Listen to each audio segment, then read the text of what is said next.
Halo pemirsa Albiruni ID, kembali lagi di channel Albiruni ID. Netizen Forum Militer Indonesia sesungguhnya tidak begitu peduli soal isian dan merek alutsista strategis matra udara. Yang penting, segera terisi dalam waktu yang sesingkat-singkatnya. Itu sebabnya kita ikut mengkritisi mengapa begitu bertele-telenya proses pengadaan jet tempur Sukhoi Su-35 buatan Rusia beberapa tahun yang lalu. Anggaran sudah disediakan.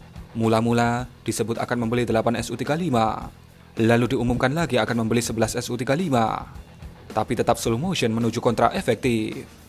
Sampai akhirnya berlaku Undang-Undang Katsa dari Amerika sebagai hukuman kepada Rusia atas aneksasi semenanjung Crimea milik Ukraina. Akhirnya, jet tempur tangguh Sukhoi Su-35 batal kita miliki secara resmi pada minggu lalu, sebagaimana dijelaskan oleh Kasau. Dengan demikian, hilang terbuang durasi waktu antara pesan dan datang pembelian alutsista Kahar ini selama 5 tahun terakhir. Kita kembali ke titik nol. Harapan untuk mendapatkan Su-35 pupus sudah, padahal infrastruktur skadron jet tempur tulang punggung ini sudah disiapkan.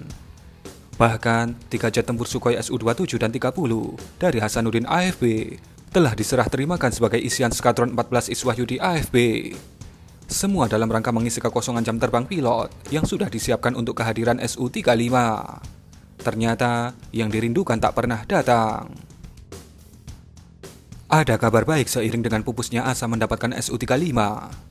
Kontrak efektif pengadaan jet tempur dual engine Rafale Made in Prancis edisi terkini sudah diambang pintu. Kabar yang berhembus, jumlahnya kemungkinan dikurangi atau dibagi 2 batch. Batch 1 untuk 12-18 Rafale. Batch berikutnya juga 12-18 Rafale. Tidak masalah, yang penting kepastian barangnya datang. Karena kita sudah kehilangan waktu 5 tahun akibat Sukhoi Su-35 tidak jadi datang. Ditambah lagi, jika kontrak efektif Rafale diteken sebentar lagi, masih perlu durasi waktu 5-6 tahun menunggu kedatangannya. Karena kita pesan yang edisi terkini, jadi harus antri sampai tahun 2027 paling cepat. Jadi, ada durasi 10 tahun untuk mendapatkan jet tempur strategis pengganti F-5, dihitung sejak tahun 2017. Di mana 5 dari 10 tahun itu terbuang sia-sia. Demikian juga dengan jet tempur F-15 Eagle II dari Amerika. Kedatangan Menteri Luar Negeri Amerika belum lama ini, salah satunya untuk memastikan pinangan Indonesia disetujui.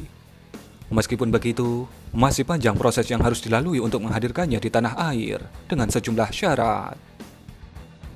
Jet tempur ini jika sudah datang dan berduet dengan Rafale, akan menjadi kekuatan pengawal yang bertaring untuk berhadapan dengan jet tempur Cina. Jika yang dihadapkan adalah jet tempur Sukhoi Su-35, maka Cina punya kartu truf pesawat jenis ini, dan Cina pasti tahu jeroannya.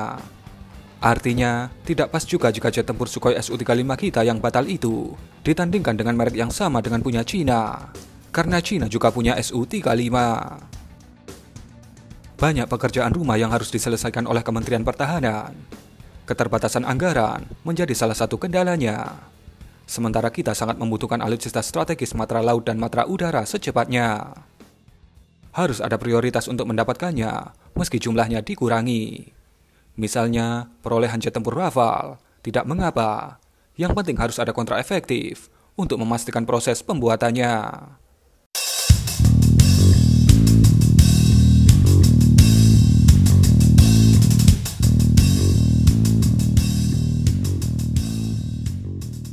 Juga kontrak efektif kapal perang heavy frigate selain Iver Class. Tidak perlu sekaligus diteken semua. Tahap pertama, cukup 2 unit dulu dari Fincantieri. Yang penting pasti, dan pasti itu penting, sebagai unjuk kinerja.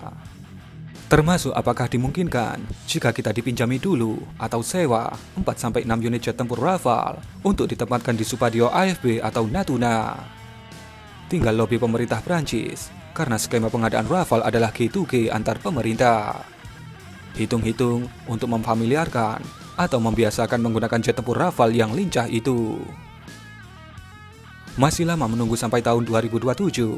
Sementara dinamika Laut Cina Selatan dipastikan akan semakin semerawut tahun-tahun mendatang. Kecuali jika Cina tobat dan sadar diri. Tapi jelas tidak mungkin. Ambisi penguasaan teritori Cina adalah untuk menguasai potensi sumber daya energi fosil yang ada di LCS demi masa depan rakyatnya yang berjumlah miliaran.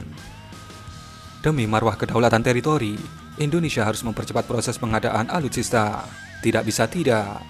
Di samping terus-menerus melakukan diplomasi cerdas dengan basis kerjasama ekonomi dan simbiosis mutualistis.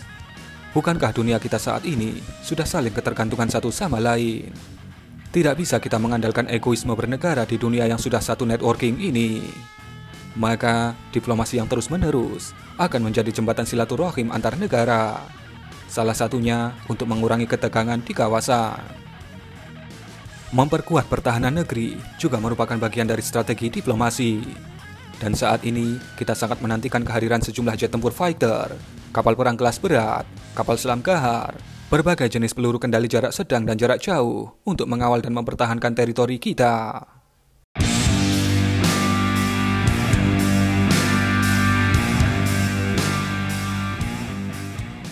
Ancaman terhadap kedaulatan teritori sudah nyata, di depan mata, dan terang benderang.